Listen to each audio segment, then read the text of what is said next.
প্রথম দিকে পিরিতটা একটু বেশি থাকে, পরের দিকে নাকি কমে যায়। পটানোর আগে নাকি মানুষ ভীষণ এফার্টস দেয়, পটে গেলে নাকি ইম্পর্টেন্সটা কমে যায়। শুধু কি এটাই সত্যি? মানে তোমার লাইফে কি এরকম কেউ নেই যাকে তুমি অনেক দিন ধরে ভালোবাসছো আর এখনো প্রচন্ড ভালোবাসো, যাকে দেখলে এখনো তুমি হারিয়ে যাও, গলে যাও, তোমার চোখে তার থেকে বেশি সেরা আর কেউ নেই?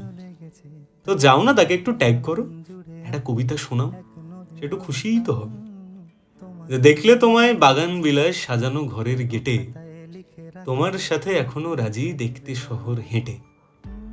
শহর হাঁটা ক্লান্ত চোখে তোমার আদর ছোঁয়া, ঘুমপরিদের জাদুর কাঠি কবেই গেছে খোয়া।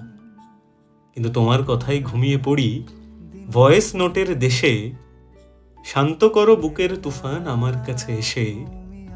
আসছো যখন কাছেই থেকো, চাই না বদল কোনো, কাটিয়ে ফেলার পরে কি সময় হিসেব করে গোনো। হিসেব নিকেশ প্রেমের খাতায় জেনজি দলে পড়ে, আমি তো ভীষণ সেকেলে মানুষ সাবেকি প্রেমের ঘরে। মানে ওই যারা একটু ওল্ড স্কুল ভালোবাসায় বিশ্বাসী, তাই তোমাকে নিজের দোসর করেছি, তোমাকে নিয়েই রব, তোমার সাথেই বুড়ো হব আমি, নইলে বিবাগী হব। তুমি কি মনে করো, এখন কি সবাই ওই অপশনের পেছনেই ছোটে? সবাই কি শুধু বেটারটাই খোঁজে? এমন কি কেউ নেই যার চোখে একটা মানুষ সেরা হয়ে সারা জীবন রয়ে যেতে পারে? এমন কি কেউ নেই যে হয় তুমি না হলে কেউ নয় বিশ্বাসী? আরে আছে আছে, যাও তুমি নিজে একটু প্রমাণ করে দেখাও যে তুমি আছো।